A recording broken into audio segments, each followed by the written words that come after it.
अभंगाकडे वळायचे, पण त्याआधी ही जी भारताची भूमी आहे ती अतिशय पवित्र भूमी आहे.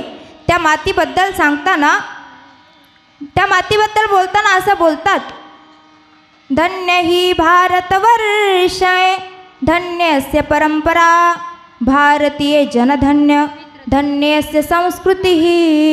भारतीय परंपरा, भारतीय संस्कृती ही अतिशय पवित्र संस्कृती आहे, पवित्र अशी भूमी आहे. पवित्र ते कुळ पावन तो देश, पवित्र ते कुळ पावन तो देश, पवित्र ते कुळ पावन तो देश, पवित्र ते कुळ पावन तो देश, पवित्र ते कुळ पावन तो देश, पवित्र ते कुळ पावन तो देश, पवित्र ते कुळ पावन तो देश, पवित्र ते कुळ पावन तो देश. येथे हरीचे दास जन्म घेती, येथे हरीचे दास जन्म घेती, पवित्र ते कुळ पावन तो देश, पवित्र ते कुळ पावन तो देश, पवित्र ते कुळ पावन तो देश, पवित्र ते कुळ पावन तो देश. पवित्र ते कुळ पावन तो देश, जेथे हरीचे दास जन्म घेती. ही संस्कृती सर्वात श्रेष्ठ संस्कृती आहे. मी आणि माझेपण जिथं जपलं जातं, मी आणि माझेपणाची ओळख जिथे करून दिली जाते ना, तिला भारताची भूमी म्हणतात. ही माती, ही भारताची भूमी अतिशय पवित्र आहे. संत महात्म्यांनी सुद्धा सांगितलंय, तीन सजावत देश को सती संत और शूर, तीन लजावत देश को कपटी कायर क्रूर. महाराष्ट्रामध्ये 3 लोकांचं योगदान फार महत्त्वाचं आहे, सती, संत आणि शूर. सतीनं काय करायचं, संतांनी काय करायचं आणि शूरांनी काय करायचं? तर सतीने संस्कार लावायचे, संतांनी संस्कृती सांभाळायची आणि शूरांनी देशाचं रक्षण करायचं. देशाचं रक्षण करायचं, आपल्याला स्वातंत्र्य मिळावं म्हणून हिमालयाच्या उंच शिखरावरती आणि सीमेवरती अनेक शूरवीरांनी आपल्या रक्ताचा अभिषेक केला आणि आज कुठंतरी आपल्याला स्वातंत्र्य मिळालंय. आज आपण स्वातंत्र्याने जगतोय, स्वातंत्र्याने वावरतोय, स्वातंत्र्याने श्वास घेतोय. प्रत्येक आपल्याला जे वाटेल ते कार्य आपण आज स्वातंत्र्याने करतोय. केवळ त्यांच्या बलिदानामुळे या मातीसाठी अनेक शूरवीरांनी बलिदान दिले. माती अतिशय पवित्र माती आहे. या मातीसाठी जगणारे आणि या मातीसाठी मरणारे शूरवीर, या मातीसाठी बलिदान अनेकांनी दिलेलं आहे.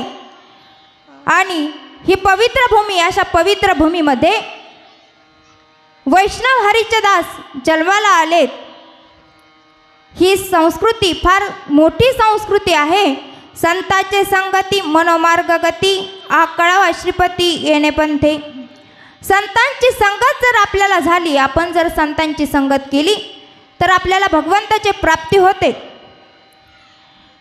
आपल्याला भगवंताची प्राप्ती होते. आणि आपल्याला भगवंताची प्राप्ती होती. आपल्याला जे वाटेल ते कार्य आपण भगवंताच्या इच्छेने करतो. विठ्ठल विठ्ठल विठ्ठल विठ्ठल विठ्ठल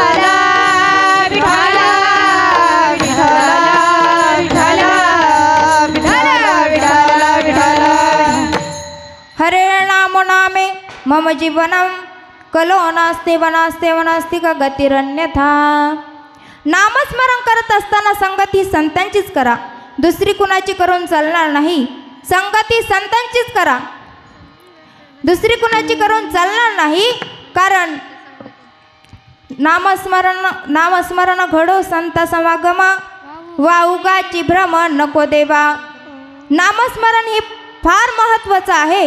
आपण जर नामस्मरण केलं तर आपण आपल्या जीवनाचा उद्धार होतो. विठ्ठल विठ्ठल विठ्ठल विठ्ठल विठ्ठल विठ्ठल. हळूहळू ढाळे ढाळे केतुलेने एक वेळे मार्गाची नेबळे निश्चित ठाके. बघा, आपल्याला जर संतांची संगत करायची असेल, संगत संतन की करले जन्म का सार्थक कछु करले. संगत संतन की करले जन्म का सार्थक कछु करले. संगत संताना की करले जन्म का सार्थक कछु करले.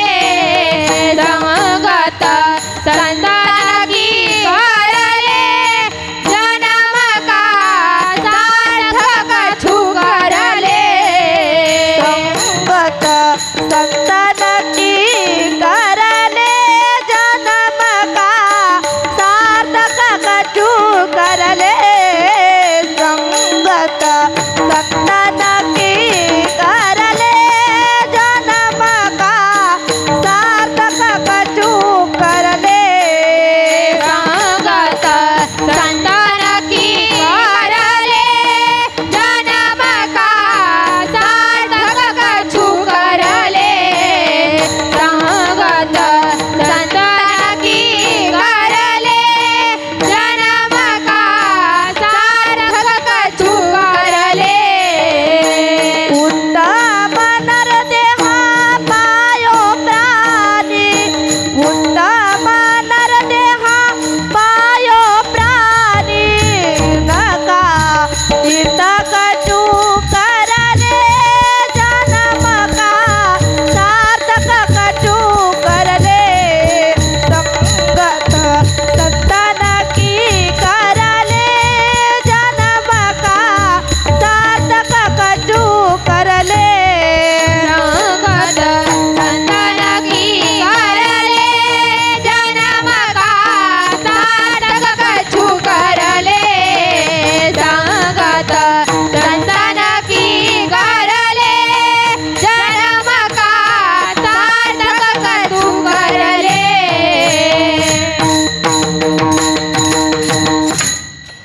तुकोबारायांच्या भक्तीच्या क्षेत्रामध्ये प्रवेश सुरू झाला आणि सुरू झाल्याच्या नंतर तुकोबाराय विचार करतायत की आपण भक्ती करतोय, जनसेवा करतोय, पवित्र आणि सात्विक कार्य आपण आपल्या जीवनामध्ये चालू आहेत.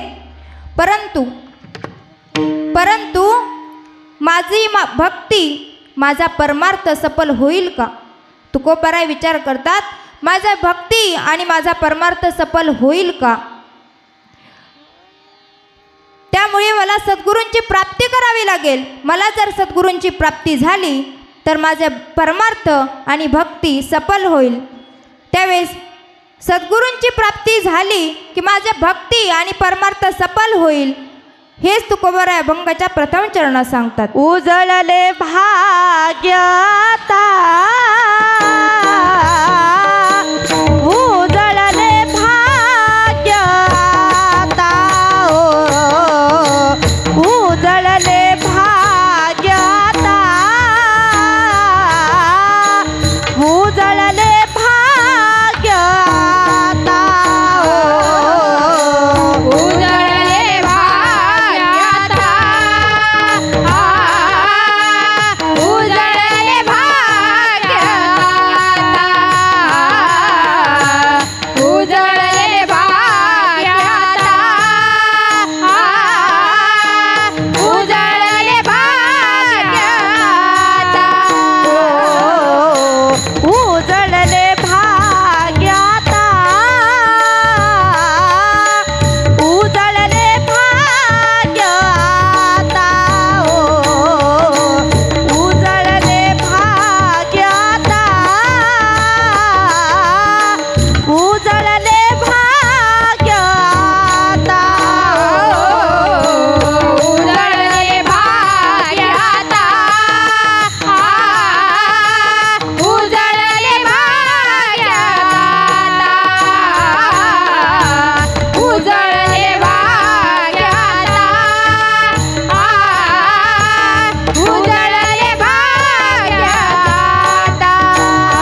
अवघी चिंता वारली अवघी चिंता वारली अवघी चिंताई वारली संत दर्शनी आलाभा संत दर्शनी आलाभा संत दर्शनी आलाभा संत दर्शनी आलाभा संत दर्शनी आलाभा संत दर्शनी आलाभा संत दर्शनी आलाभा संत दर्शनी आलाभा उजळले भाग्यात अवघी चिंता वारली संत दर्शनी आलाभा संत दर्शनी आलाभा उजळले भाग्यात अवघी चिंता वारली संत दर्शनी आलाभा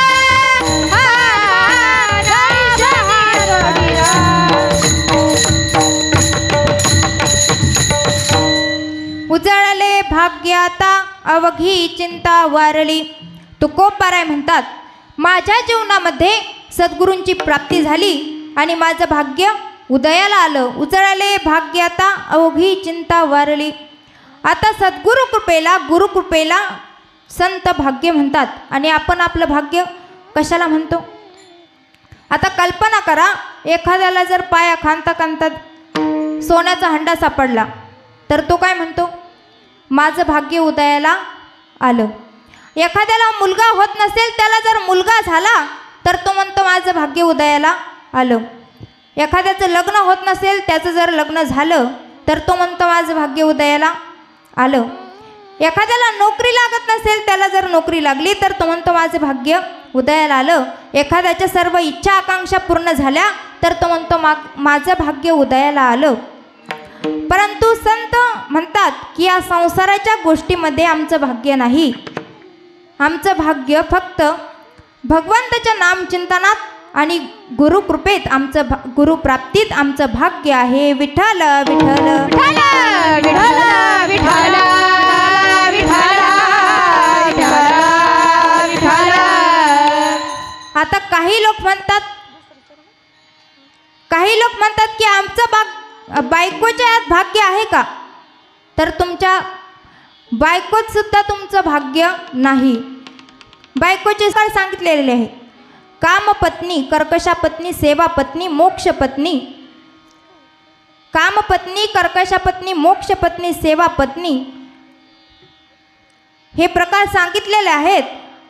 आणि त्यामध्ये कामपत्नी, कर्कशापत्नी हे तुमचं भाग्य ठरू शकत नाही, परंतु सेवापत्नी, मोक्षपत्नी आणि धर्मपत्नी हे तुमचं भाग्य ठरू शकतं. आता कामपत्नी, कर्कशापत्नी हे तुमचं भाग्य ठरू शकत नाही. त्यातही काही प्रकार आहेत. काही सांगकामे असतात, काही आघाव कामे असतात. आता सांगकामे कशा? एखाद्याला सांगितलं, सासूबाईंनी सांगितलं की सुनबाई तेवढं दुधाकडे लक्ष दे, तर ती फक्त दुधाकडेच बघत बसणार. ते दूध उतू गेलं, त्याला फुकणार नाही, काही नाही. किंवा मांजरीने त्यात तोंड घातलं की त्याला फिरसुद्धा म्हणणार नाही. हिला म्हणतात सांगकामी. आता आगावकामी कशी? आगावकामी कशी की सांगितलं त्याच्यापेक्षा जास्त करणार. म्हणजे आता सासूबाईंनी सांगितलं की सुनबाई जा, आजीबाईचं दुखतंय तर मेडिकलमध्ये औषध घेऊन ये. ही मेडिकलमध्ये जाते, औषध घेते, परंतु ती विचार करते की आपण जाईपर्यंत आजीबाई गेला तर. मग ती जाता जाता तसे एक पांढरं कापड घेऊन जाते. पण ती परत विचार करते की पांढऱ्या कापडावर भागणार नाही, आपल्याला मडकंसुद्धा घेऊन जावं लागणार. मग ती तसंच कुंभारवाड्यात जाणार, कुंभारवाड्यात जाते आणि मडकं घेऊन येते. परत विचार करते की आपलं ह्या दोन्हीतही भागणार नाही, आपल्याला सुतळी पण घ्यावा लागणार. मग ते सुतळी आणण्यासाठी परत दुकानात मध्ये जाते आणि दुकानामध्ये गेल्याच्या नंतर सुतळी वगैरे घेते. घरी येते. घरी आल्याच्या नंतर सासरेबुवांच्या हातात ते सगळं देते, औषध देते. तेव्हा सासरे प्रशंसा करतात सुनेची की आपली आपली सून चांगली आहे वगैरे असं तसं. परंतु मग सूनबाई म्हणते की हे पण घ्या, म्हणजे ते पांढरं कापड. ते म्हणते हे पांढरं कापड पण घ्या. तेव्हा सासरेबुवा म्हणतात हे कशाला आणलं तू? त्यावेळेस ती सुनबाई म्हणते हे मडकं पण घ्या आणि सुतळी पण घ्या. तेव्हा सासरेबुवा म्हटले हे तू सगळं कशासाठी आणलं पण ते सांग. तेव्हा सुनबाई म्हणते की मी मेडिकलमध्ये औषध घेता विचार केला की आपण घरी जाईपर्यंत जर आजीबाई गेला तर काय करायचं. म्हणजे ह्या अशा असतात आघाव काम्या. आणि कानपाड्या कळतात कोणाला? कानपाड्या म्हणजे सांगितलं ते ऐकणार नाही, तिसरंच करत बसणार. आता सासूबाईने सांगितलं सोनबाई 1 कप चहा कर, ती तिसरंच करत बसणार, ती ऐकणार नाही, काही नाही. मग वैतागून सासूनेच गॅसवरती पातेल्या वगैरे ठेवायचं, चहा करायचा आणि तो चहा घ्यायचा, तोंडाला कप लावणार. तेवढ्यात सोनबाई म्हणते अहो मला सांगितलं असतं तर मी केला असता चहा, तुम्ही कशाला केला? म्हणजे तेवढंही म्हणणार आणि त्यातला अर्धा कप तिला घेणार. म्हणजे ही असते कानपाडी. विठ्ठल विठ्ठल विठ्ठल विठ्ठल विठ्ठल विठ्ठल विठ्ठल विठ्ठल विठ्ठल. आता कर्कशा पत्नी ही आपलं याच्यामध्ये आपलं हित ठरू शकत नाही, आपलं भाग्य ठरू शकत नाही. बघा ब्रह्मदेवाची मुलगी अतिशय आगाऊ होती, म्हणजे कर्कश स्वभावाची होती.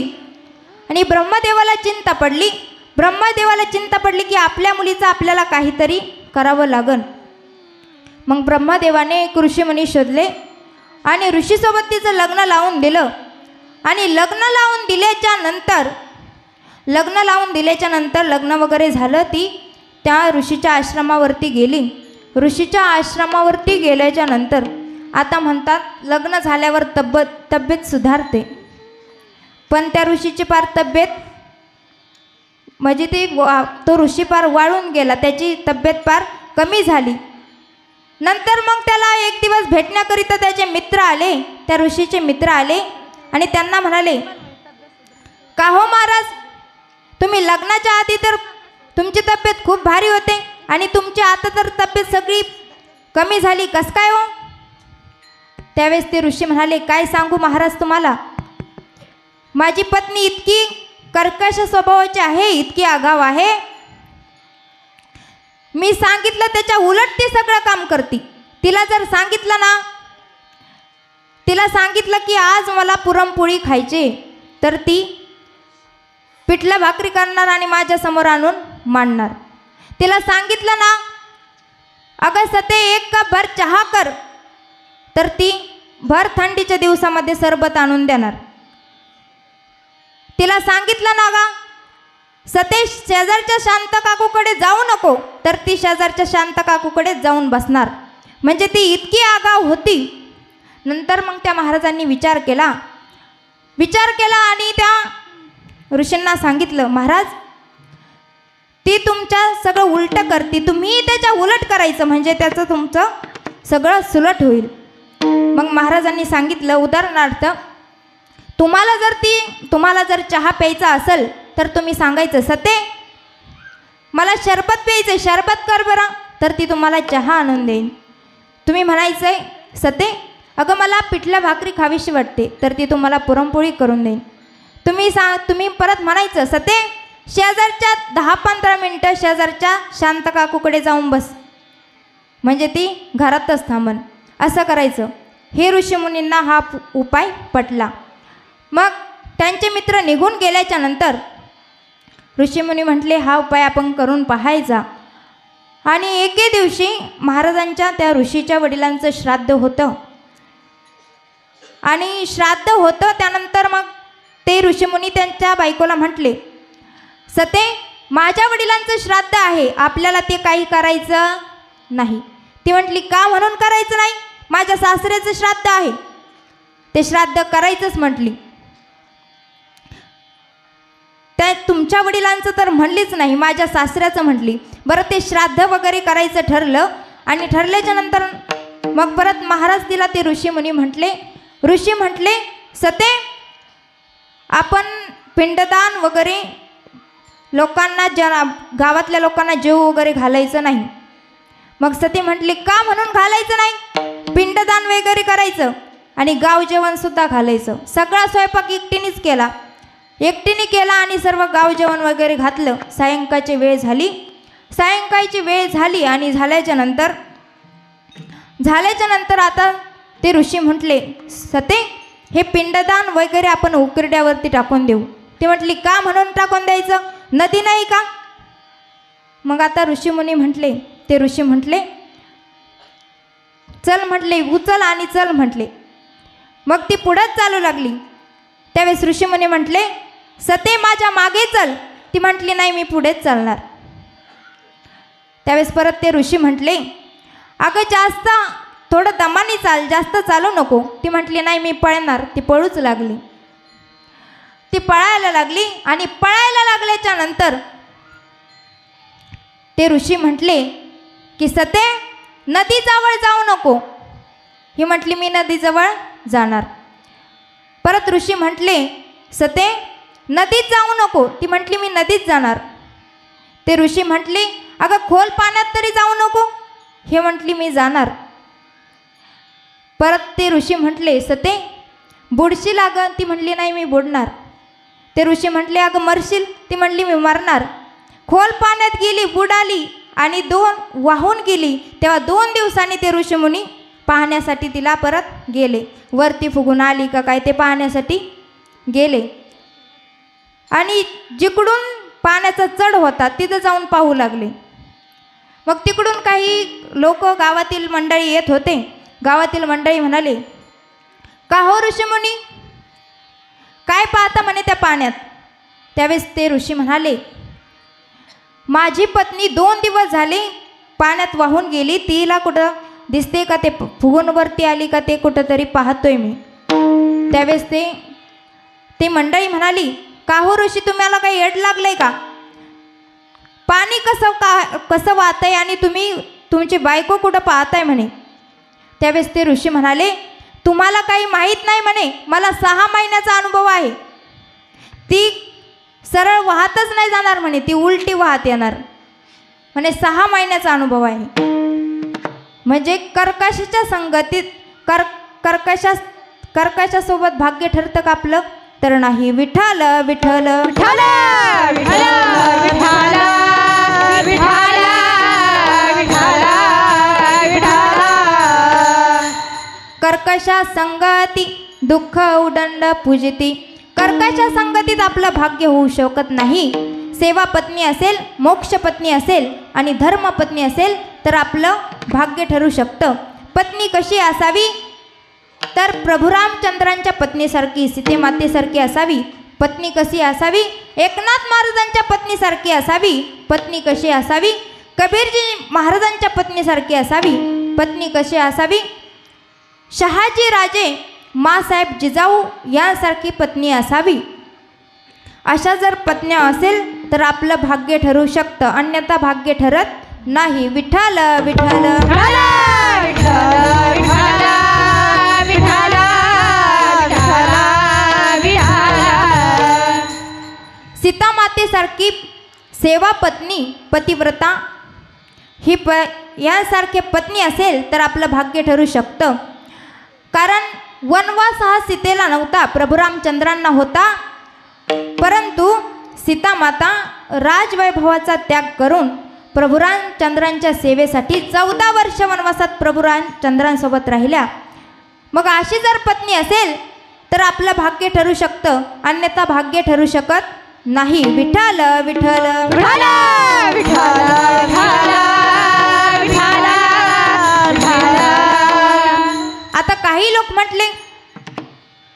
आपल्या मुलात आपलं भाग्य ठरेल का?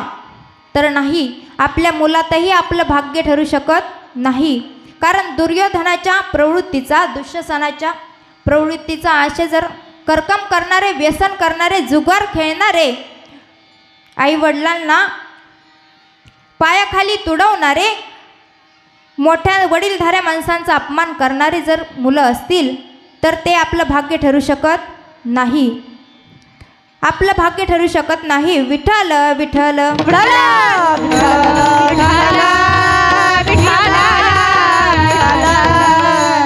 पुत्र कसा असावा? युग प्रवर्तक स्वामी विवेकानंदांसारखा पुत्र असावा. पुत्र कसा असावा? छत्रपती शिवाजी महाराजांसारखा पुत्र असावा. छत्रपती शिवाजी महाराजांसारखा पुत्र असावा. त्यासाठी जिजाऊ माँसाहेबांना आधी जन्म घ्यावा लागन. आणि आज आपण जे इथं आहोत ते फक्त एवढा मोकळा श्वास घेतोय, एवढं मोकळं कार्य आपण असं कीर्तन प्रवचन आपण असं आज आपलं हे कार्य सुरू आहे ते फक्त शिवाजी महाराजांमुळे. माझ्या जिजाऊची पुण्याई कशी आली व फळाला, माझी जिजाऊची पुण्याई कशी आली व फळाला. तो बापाचा बाप वाघ शुभा जन्मला, तो बापाचा बाप वाघ शुभा जन्मला. तो बापाचा बाप वाघ शुभा जन्मला, तो बापाचा बाप वाघ शुभा जन्मला. माझ्या जिजाऊची पुण्याई कशी आली व फळाला, माझ्या जिजाऊची पुण्याई कशी आली व फळाला. तो बापाचा बाप वाघ शुभा जन्मला, तो बापाचा बाप वाघ शुभा जन्मला. तो बापाचा बाप वाघ शुभा जन्मला, तो बापाचा बाप वाघ शुभा जन्मला. आज्ञा होती माझी जाऊची शपथ घेतली स्वराजाची, आज्ञा होती माझी जाऊची शपथ घेतली स्वराजाची. जनकल्याणाची शिकवण जगद्गुरु तुकोबाची, जनकल्याणाची शिकवण जगद्गुरु तुकोबाची. स्वर्ण बातील स्वराजाचे या स्वर्ण गडाला, स्वर्ण बातील स्वराजाचे या स्वर्ण गडाला. तो बापाचा बाप वाघ शुभा जन्मला, तो बापाचा बाप वाघ शुभा जन्मला. तो बापाचा बाप वाघ शुभा जन्मला, तो बापाचा बाप वाघ शुभा जन्मला. एकच राजा इथे जन्मला शिवनेरी किल्ल्यावर, एकच राजा इथे जन्मला शिवनेरी किल्ल्यावर. माझ्या देवाचं, माझ्या राजाचं, माझ्या शुभाचं नाव गाजतंय गड किल्ल्याच्या दगडावर, माझ्या राजाचं नाव गाजतंय गड किल्ल्याच्या दगडावर. माझ्या राजाचं नाव गाजतंय गड किल्ल्याच्या दगडावर, माझ्या राजाचं नाव गाजतंय गड किल्ल्याच्या दगडावर. सुंदर स्वराज निर्माण केले तलवारीच्या मुठीवर, तलवारीच्या धारेवर. रयतेसाठी वार दिलेले आपल्या निधड्या छातीवर, आपल्या निधड्या छातीवर, आपल्या निधड्या छातीवर. सुंदर स्वराज निर्माण केले तलवारीच्या मुठीवर, तलवारीच्या पारेवर. रयतेसाठी वार दिलेले आपल्या निधड्या छातीवर, आपल्या निधड्या छातीवर, आपल्या निधड्या छातीवर. प्राणपणाने लढले मावळे भरूच त्या राजावर, प्राणपणाने लढले मावळे भरूच त्या राजावर. माझ्या राजाचं नाव गाजतंय गड किल्ल्याच्या दगडावर, माझ्या राजाचं नाव गाजतंय गड किल्ल्याच्या दगडावर, माझ्या राजाचं नाव गाजतंय गड किल्ल्याच्या दगडावर. या शिवनेरी गडावर सूर्य उगवला, या शिवनेरी किल्ल्यावर सूर्य उगवला. माझी जाऊच्या पोटी शिवा जन्मला, माझी जाऊच्या पोटी शिवा जन्मला, माझी जाऊच्या पोटी शिवा जन्मला. उठा चला रे उचला भगवा, उठा चला रे उचला भगवा. धन्यात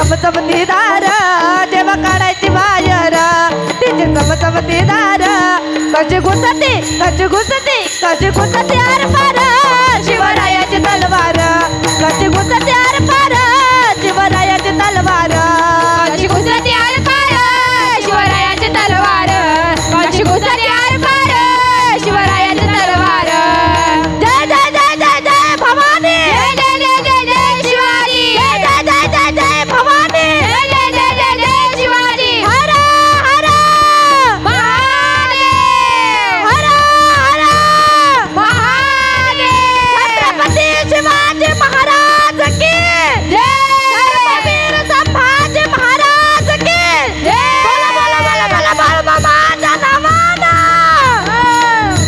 कच्छ घुसते आर पार शिवरायाची तलवार कशी घुसती आर पार शिवरायाची तलवार कशी घुसती आर पार शिवरायाची तलवार शिवरायाची तलवार शिवरायाची तलवार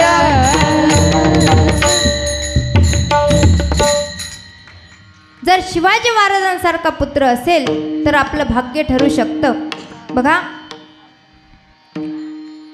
तुकोबारायांना ध्यास लागला की आपल्याला गुरु कधी मिळतील, आपल्याला गुरूंची प्राप्ती कधी होईल. ध्यास लागल्याच्या नंतर त्या ध्यासाची स्फूर्ती झाली आणि पूर्ती झाल्याच्या नंतर तुकोबारायांना स्वप्नामध्ये गुरुची प्राप्ती झाली. आणि तुकोबारायांच्या गुरुचं नाव काय आहे तर बाबाजी आपुले सांगितले नाम, मंत्र दिला राम कृष्ण हरी विठ्ठल विठ्ठल हला विठ्ठल विठ्ठल विठ्ठल विठ्ठल विठ्ठल. आपण जर संतांची संगत केली तर आपल्याला भगवंताची प्राप्ती होईल. परंतु आता आपण ज्या युगामध्ये राहतो ते युग कोणतं आहे? कलियुग आहे. आणि कलियुगामध्ये आपल्याला जर भगवंताची प्राप्ती करून घ्यायची असेल आणि संकटातून तारायचं असेल तर कलियुगामध्ये फक्त एकच साधन सांगितलंय. कोणतं तर कलियुग माझी करावे कीर्तन कलियुग माझे करावे कीर्तन कलियुग माझे करावे कीर्तन कलियुग माझे करावे कीर्तन कलियुग माझी करावे कीर्तन कलियुग माझी करावे कीर्तन कलियुग माझी करावे कीर्तन कलियुग माझी करावे कीर्तन कलियुग माझे करावे कीर्तन कलियुग माझे करावे कीर्तन कलियुग माझे करावे कीर्तन कलियुग माझे करावे कीर्तन कलियुग माझी करावे कीर्तन कलियुग माझी करावे कीर्तन कलियुग माझी करावे कीर्तन कलियुग माझी करावे कीर्तन. देव नारायण देईल भेटी देव नारायण देईल भेटी कलियुग माझे करावे कीर्तन कलियुग माझे करावे कीर्तन कलियुग माझे करावे कीर्तन कलियुग माझे करावे कीर्तन कलियुग माझी करावे कीर्तन कलियुग माझी करावे कीर्तन कलियुग माझी करावे कीर्तन कलियुगा माझी करा रे कीर्तन कलियुगा माझी करावे कीर्तन तेने नारायण देईल भेटी. बघा, आपला जन्म हा कलियुगामधला आहे आणि आपल्याला जर भगवंताची प्राप्ती करून घ्यायची असेल आणि संकटातून तारायचं असेल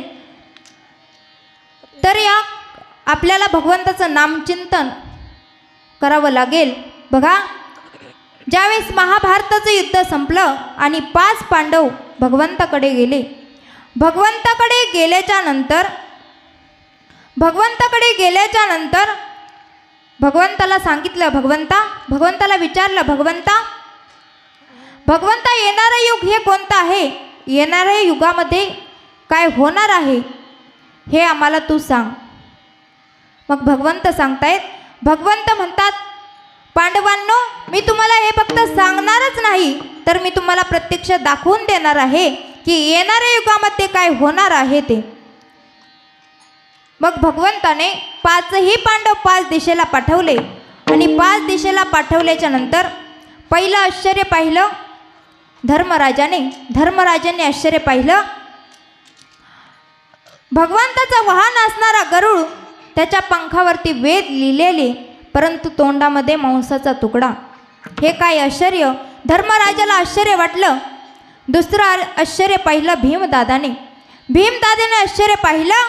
नुकतीच वेलेली गाय आहे आणि ती गायीचं वासरू नुकतंच उठून उभा राहिलं आणि त्या आपल्या जन्मदात्या आईला लात मारली.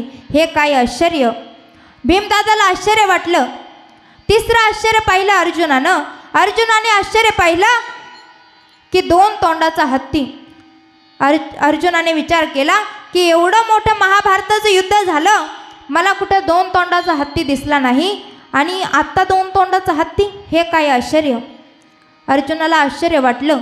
चौथं आश्चर्य पाहिलं नकुलाने पाहिलं अगदी शेजारी जुळ्या बहिणींसारख्या 2 विहिरी, परंतु एका विहिरीचं पाणी अगदी तुडंब भरून चाललंय परंतु ते खारट आहे आणि एका विहिरीचं पाणी अगदी तळाशी आहे परंतु ते अगदी गोड आहे.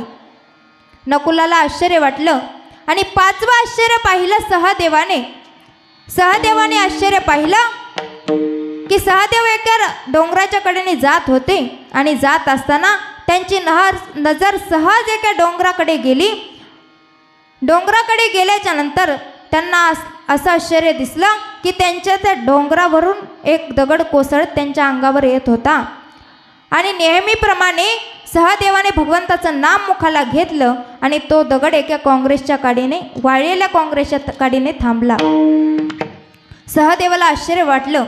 मग 5ही पांडवांनी 5 आश्चर्य पाहिले आणि ते भगवंताकडे गेले आणि भगवंताला प्रथमतः धर्मराजा सांगू लागले, भगवंता, अरे तुझं वाहन असणारं गरुड, त्या गरुडावरती वेद लिहिलेले, त्या गरुडाच्या पंखावरती वेद लिहिलेले परंतु त्याच्या तोंडात मांसाचा तुकडा. हे काय आश्चर्य!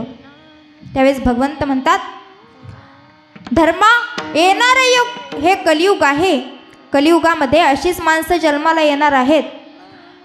त्यांच्या कितीकही ज्ञानेश्वरी गाथा गीता मुखोद्गत असू द्या परंतु मांस भक्षण करणारी अवलाद या कलियुगामध्ये जन्माला येणार आहे. येणारं युग हे कलियुग आहे. दुसरं आश्चर्य पाहिलं होतं भीमदादाने पाहिलं की नुकती वेलेली गाय आहे आणि त्या गायीचं वासरू उठून उभा राहिलं आणि आपल्या जन्मदात्या आईला लात मारली.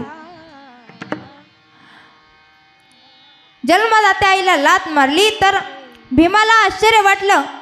तेव्हा भगवंत म्हणतात, भीमा, येणारं युग हे कलियुग आहे. कलियुगामध्ये अशीच माणसं जन्माला येणार आहेत.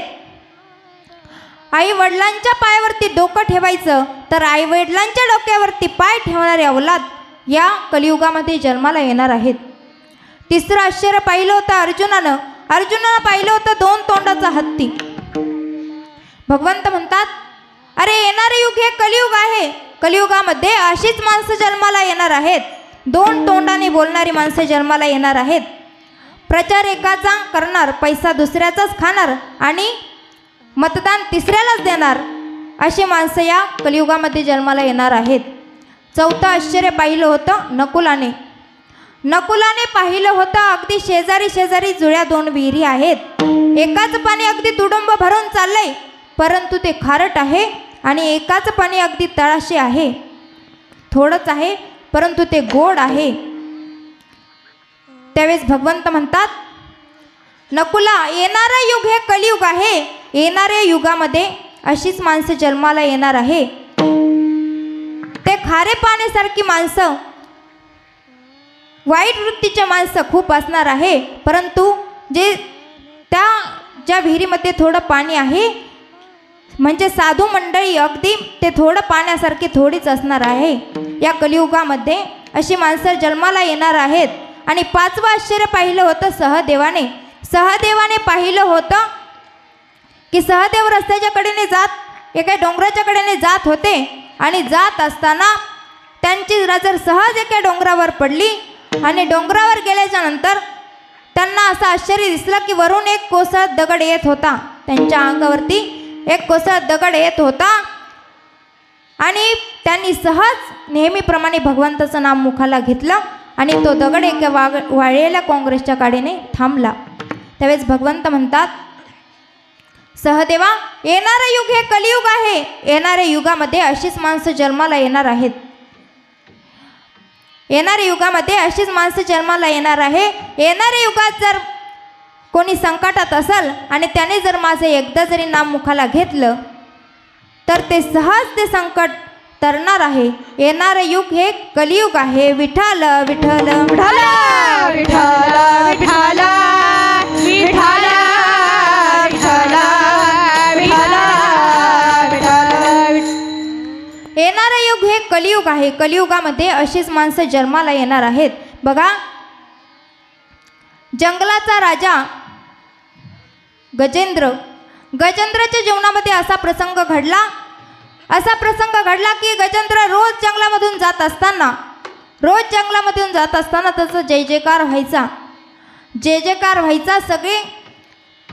सगळे जंगलामधले प्राणी त्याला नमस्कार करायचे, त्याच्या पाया पडायचे.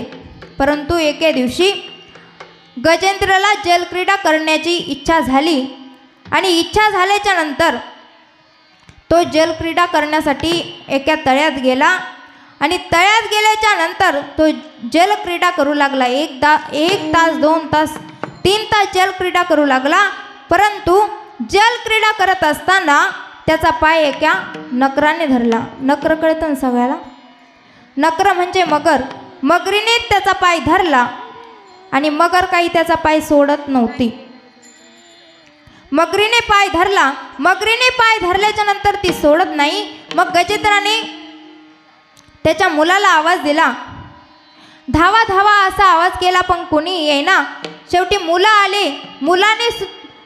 मुलाने सुद्धा 1-2 दिवस त्याला सोडवण्याचा प्रयत्न केला, परंतु गजेंद्राचा पाय काही सुटेना.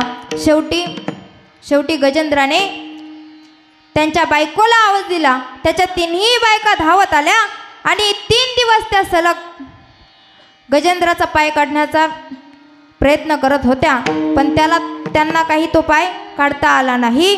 तर शेवटी त्याचे बायका आणि मुलंसुद्धा म्हटले, जाऊ द्या, पिकलेलं पान आहे, केव्हा तरी गळूनच पडणार आहे.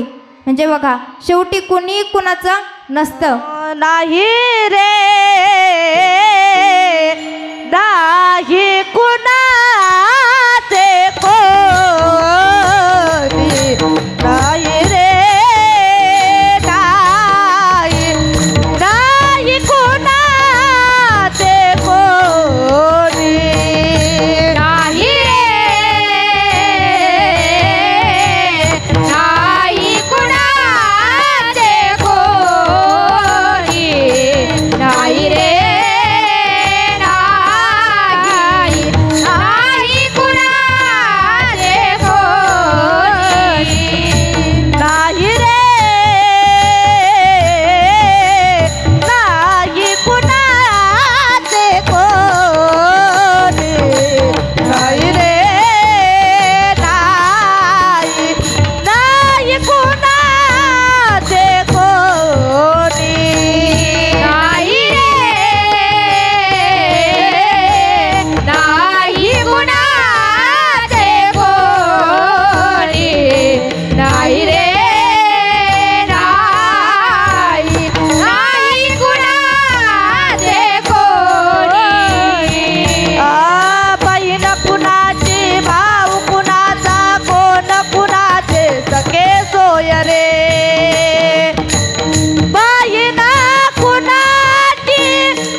कुणाचं नसतं.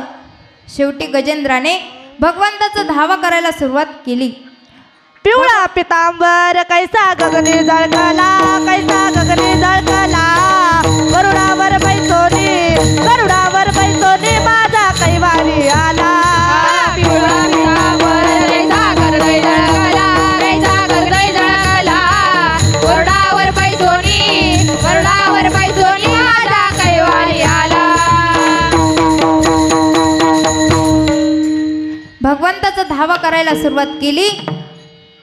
भगवंताने गजेंद्राची हाक ऐकली आणि भगवंताला एवढी त्वरा झाली की गरुडाचा वेग सुद्धा भगवंताला कमी पडला. त्वरा झाली गरुडा टाकीले मागे, द्रौपदीच्या लागे नारायण.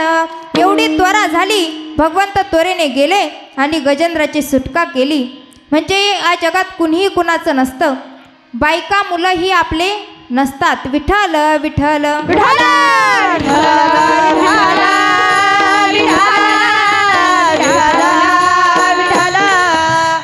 मग आपण जर संतांची संगत केली तर भगवंताची प्राप्ती होते आणि भगवंत आपल्यावर जर जे संकट असेल त्या संकटामधून तारतो. मग तुकोबाराय काय म्हणतात? तुकोबाराय म्हणतात की मला सद्गुरूची प्राप्ती झाली आणि माझं भाग्य उदयाला आलं. उजळले भाग्य आता अवघी चिंता वारली. पण या सर्वांचं कारण काय तर तुकोबाराय अभंगाच्या दुसऱ्या चरणात सांगतात. संत दर्शनी हा लाभ, संत दर्शनी हा लाभ, संत दर्शनी हा लाभ, संत दर्शनी हा लाभ, संत दर्शनी हा लाभ, संत दर्शनी हा लाभ, संत दर्शनी हा लाभ, संत दर्शनी हा लाभ. पाता नाव हा जोडीला, पाता नाव हा जोडीला, बाबा नाम जोडीला, बाबा नाम जोडीला. पाता नाव हा जोडीला, पाता नाव हा जोडीला, बाबा नाम जोडीला, बाबा नाम जोडीला.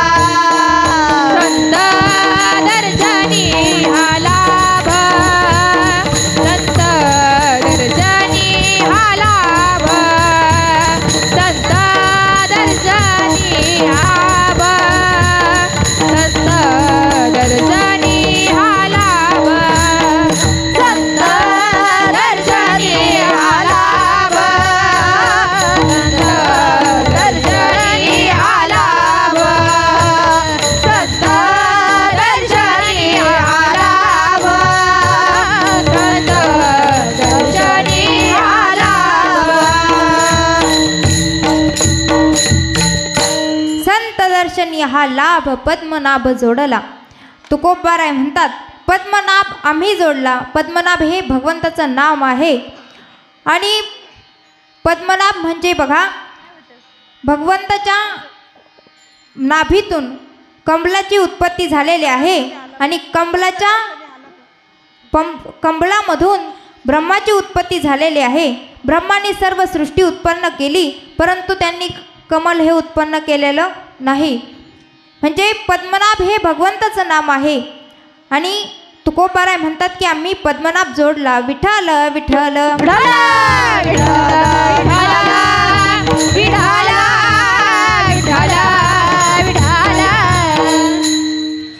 मग संतांची संगत करायची असेल, भगवंताची जर भक्ती करायची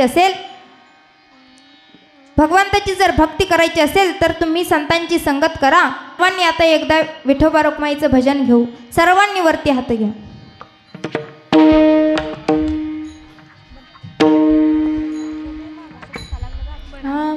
विठोबा रखुमाई, विठोबा रखुमाई, विठोबा रखुमाई, विठोबा रखुमाई, विठोबा रखुमाई, विठोबा रखुमाई, विठोबा रखुमाई, विठोबा रखुमाई, विठोबा रखुमाई, विठोबा रखुमाई, विठोबा रखुमाई, विठोबा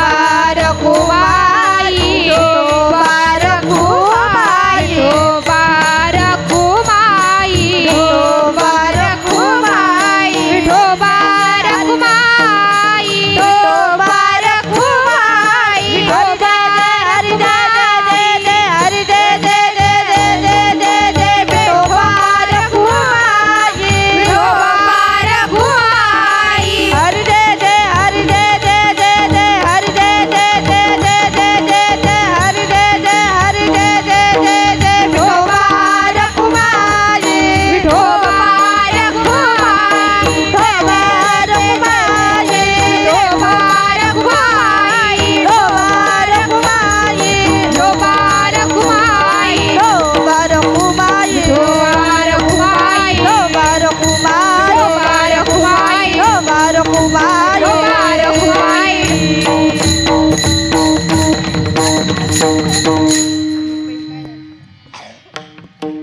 उजळले भाग्य आता अवघी चिंता वारली, संत दर्शनी हा लाभ पद्मनाभ जोडला. संपुष्ट हे हृदयपीठी करुणी पोटी साठवू, संत दर्शनी हा लाभ पद्मनाभ जोडला. तुका म्हणे होता ठेवा तो या भावा सापडला, संत दर्शनी हा लाभ पद्मनाभ जोडला. विठ्ठल विठ्ठल विठ्ठल विठ्ठल विठ्ठला, विठ्ठला, विठ्ठला. बघा, एकनाथ महाराजांचं उदाहरण आहे.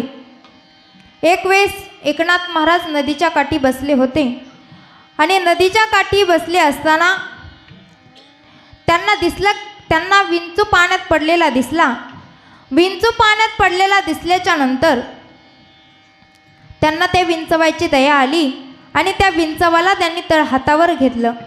तळहातावर घेतल्याच्या नंतर त्या विंचवांनी त्या नाथांच्या हाताला दंश केला. दंश केल्याच्या नंतर महाराजांनी हात झटकला. हात झटकल्याच्या नंतर परत तो पाण्यात पडला. परत महाराजांना त्या विंचवाची दया आली. परत महाराजांनी त्या विंचवाला तळहातावर घेतलं. परत त्या विंचवाने महाराजांच्या हाताला दंश केला. असं कित्येक वेळा झटकलं आणि तेवढ्यात तिकडून एक गृहस्थ आले आणि ते म्हणाले, महाराज तुम्हाला त्या विंचवाची सारखी दया येते, तुम्ही त्या विंचवाला उचलता आणि तुमच्या तळहातावर घेता, तो विंचू तुम्हाला दंश करतोय, तुम्ही तरी सुद्धा त्या विंचवाला तळहातावर घेण्याचा एवढा अट्टहास का करताय. त्यावेळेस महाराज म्हणतात, नाथ महाराज म्हणतात की तो विंचू असून त्याचा वाईट गुणधर्म सोडत नाही आणि मी संत असून माझा चांगला गुणधर्म का सोडू. कारण संत उदार असतात, मायाळू असतात. संत त्यांचा देह स्वतः जगाच्या कल्याणासाठी झिजवतात, जगाच्या कल्याणासाठी झिजवतात. तसंच आपले आई वडील सुद्धा आपला देह स्वतःच्या लेकरासाठी झिजवतात. बघा, आई म्हणजे काय असते, नसते सांभाळणारी दाई, समुद्राची शाई, आकाशाचा कागद, पर्वताची लेखणी, साक्षात सरस्वती जरी आईचे उपकार बसली ना तरी तिला सुद्धा लिहिता येणार नाही. कारण स्वामी तिने जगाचा आई विना भिकारी. बघा, प्रभू रामचंद्रांना जन्म देणारी कौशल्य माता जरूर होत्या, पण राम राम पुत्र पुत्र म्हणत तरफडून मरणाऱ्या त्या दशरथ राजाला विसरू नका. प्रभू श्रीकृष्णाला जन्म देणारी देवकी माता जरूर होती, पण रात्रीच्या 12 वाजता यमुनेच्या पुरातून नेणाऱ्या त्या वासुदेवाला विसरू नका. आई ती आई असते, नसते सांभाळणारी दाई. जन्म दिला आईने मला, उपकार हा मोठा झाला. जन्म दिला आईने मला, उपकार हा मोठा झाला, ठेच लागे जरी पायाला, पाणी येते आईच्या डोळ्याला,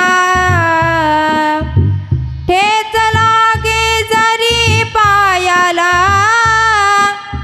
पाणी येते आईच्या डोळ्याला, जन्म दिला आईने मला, उपकार हा मोठा झाला. आई वडिलांचे उपकार आपण कधीच विसरू शकत नाही.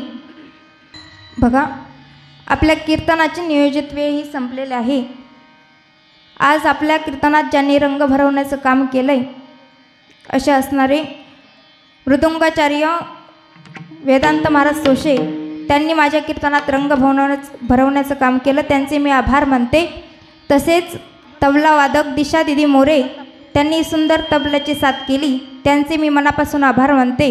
तसेच आमची ज्ञानाई मुलींची वारकरी शिक्षण संस्था आणि संस्थेमधील सर्व विद्यार्थिनी टाळ घेऊन उभा राहिल्या, त्यांनी टाळकरी मंडळी तसेच गायनाचार्य असतील, दीपाली दिदी कारके असतील, ऋतुजा दिदी असतील, पूर्वा दिदी असेल, त्यांनी सुंदर मला गायनाची साथ केली, त्यांचे मी मनापासून आभार मानते. तसेच सर्व मुली टाळ घेऊन उभा राहिल्या, माझ्या कीर्तनासाठी त्यांनी रंग भरवण्याचं काम केलं, त्यांचे मी आभार मानते. तसेच माईक सिस्टीमवाले दादा असतील, त्यांनी माझा काही क्वालिटीने आवाज तुमच्यापर्यंत पोहोचवला, त्यांचे मी आभार मानते.